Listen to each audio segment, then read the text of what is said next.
देखिए, सब लोग सहमत होंगे ये मानना भी ठीक नहीं। किसी भी न्यायिक लड़ाई में सभी संबद्ध पक्षों को संतोष नहीं होता। लेकिन हां, आज मैंने ये बहस इसलिए रखी कि उत्तर प्रदेश के आवाम के लिए आज बड़ा दिन है। ये 69,000 प्राथमिक शिक्षकों की भर्ती इतनी अटकी भटकी लटकी कि कई बार नौजवानों का धैर्य लगा कि अब बांध टूटने वाला है धैर्य का। लेकिन प्रदेश के नौजवानों ने बहुत धैर्य का परिचय दिया। शायद उनके धैर्य के पीछे कारण यह भी रहा, जैसा मैंने अक्सर कहा है जब भी इस तरह के विषयों पर मैंने चर्चा की है इस मंच पर, कि पिछले लगभग 2 दशकों के उत्तर प्रदेश में, जिसमें प्रायः कांग्रेस छोड़कर सभी दलों की सरकारें रहीं, सरकारी भर्तियों का जितना बुरा हश्र रहा उत्तर प्रदेश में, उतना बुरा हश्र तो पुडुचेरी में भी नहीं रहा, त्रिपुरा और मेघालय में भी नहीं रहा। ऐसे ऐसे दांव पेच छल छद्म अटकना भटकना लटकना चटकना वो स्थिति हो गई भर्तियों की कि फुटबॉल भी शर्मा जाए। तो एक भर्ती सिरे चढ़ी, मेरे लिए प्रसन्नता का विषय। हजारों परिवारों ने तपस्या की, लाखों अभ्यर्थी बैठे। किसी ने खेत बेच के, ननकू ने खेत बेचकर पढ़ाया, तो रज्जाक ने अपने घर की माँ और पत्नी के बिछुआ और पायल और खड़ुआ और मंगलसूत्र गिरवी रखकर बच्चे को पढ़ाया। तब जाके ये स्थिति बनी कि बच्चा नौकरी के लिए कहीं फार्म भरे। और सबसे पीड़ादायी बात मेरे जैसे व्यक्ति के लिए हमेशा ये रही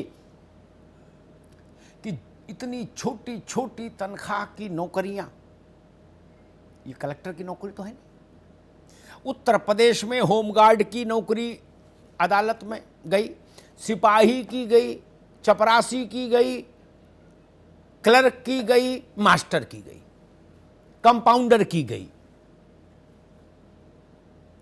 और कहां तक गई? पहला पड़ाव हाई कोर्ट, दूसरा पड़ाव सुप्रीम कोर्ट। यानी बच्चों को जितनी तनख्वाह मिलेगी सेवा करने का, अगर अवसर मिला, नियुक्ति मिल गई, तो उससे आधा तो वो वकीलों को दे आए हाई कोर्ट और सुप्रीम कोर्ट में। क्या ये हम सबके लिए साजिश शर्मिंदगी की बात नहीं है? घर बेच के पढ़ाई करो और फिर खेती बेचकर वकीलों की फीस दो, तब जाके ये दिन आए कि नियुक्ति की का रास्ता साफ हो। सुप्रीम कोर्ट का निर्णय आ गया सिर माथे, देश की सबसे बड़ी अदालत है। लेकिन मैं अब ये कहूंगा आज कि उत्तर प्रदेश को ये संकल्प लेना चाहिए, भर्ती के जितने आयोग हैं, जितने कमीशंस हैं, सबके अध्यक्षों को, भर्ती बोर्डों को और सरकार को भी, ईश्वर के लिए ऐसा प्रयास कीजिए कि नौकरशाहों की मूर्खताओं के चलते तो भर्ती नहीं अटके। इतनी तो दया करिए, कम से कम ये अपने बच्चे हैं, हमारे प्रदेश के बच्चे हैं। जवानी में फार्म भरे, बुढ़ापे में रिजल्ट आए, ये रास्ता अच्छा नहीं, किसी के लिए अच्छा नहीं। इसलिए भी हम आज ये बहस लेकर आए। और एक चीज अच्छी है, वो दोनों ही स्तर पर अच्छी है। उत्तर प्रदेश सरकार ने चूंकि ये विषय भी मेरे हृदय के बहुत करीब रहा है, जो लोग मुझे लगातार देखते रहे हैं ऐसे मंचों पर, वो इस बात की गवाही देंगे।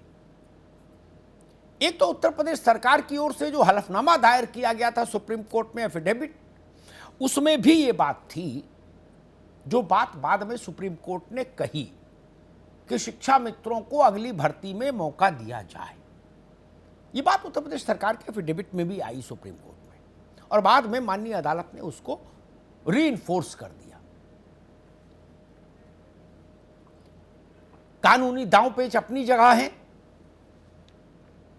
नियम कायदे अपनी जगह हैं, नियम उपनियम धारा उपधारा अपनी जगह, लेकिन मेरा मन बार बार द्रवित होता है उत्तर प्रदेश के हजारों हजार शिक्षा मित्रों के लिए भी। उनके जीवन काल में जितने संकट आए, शायद ही ईश्वर न करे किसी के जीवन में आए।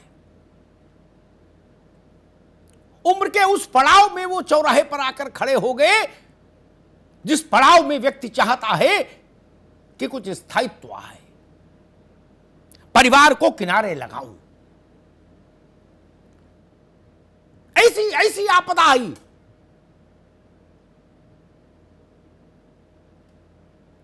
तुषारापात हो गया। मैं मेरिट डिमेरिट की बहस में नहीं जाना चाहता, लेकिन ये लोग अपने आप तो भर्ती हुए नहीं थे, भर्ती भी सरकारों ने किया। आज क्या परिस्थिति बन गई, जब मेरा कोई शिक्षा मित्र भाई या बहन मुझे मैसेज करता है कि साहब मानदेय भी नहीं मिला 2 महीने से 3 महीने से, तो मुझे बड़ा कष्ट होता है।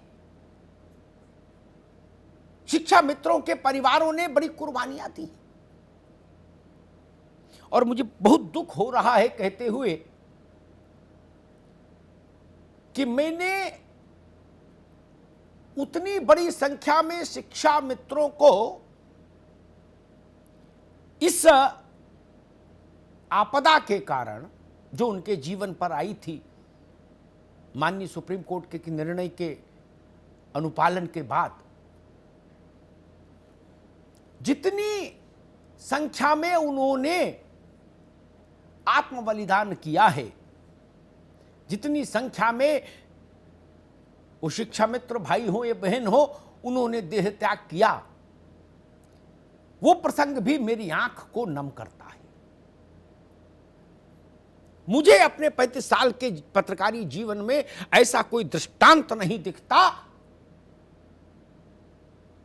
जहां ऐसे संकट के कारण 3-4 हजार लोगों को देह छोड़नी पड़ी हो। इस संकट का भी कोई उपाय खोजा जाना चाहिए। कैसे खोजा जाए, ये बहस के दौरान हम लोग चर्चा करेंगे।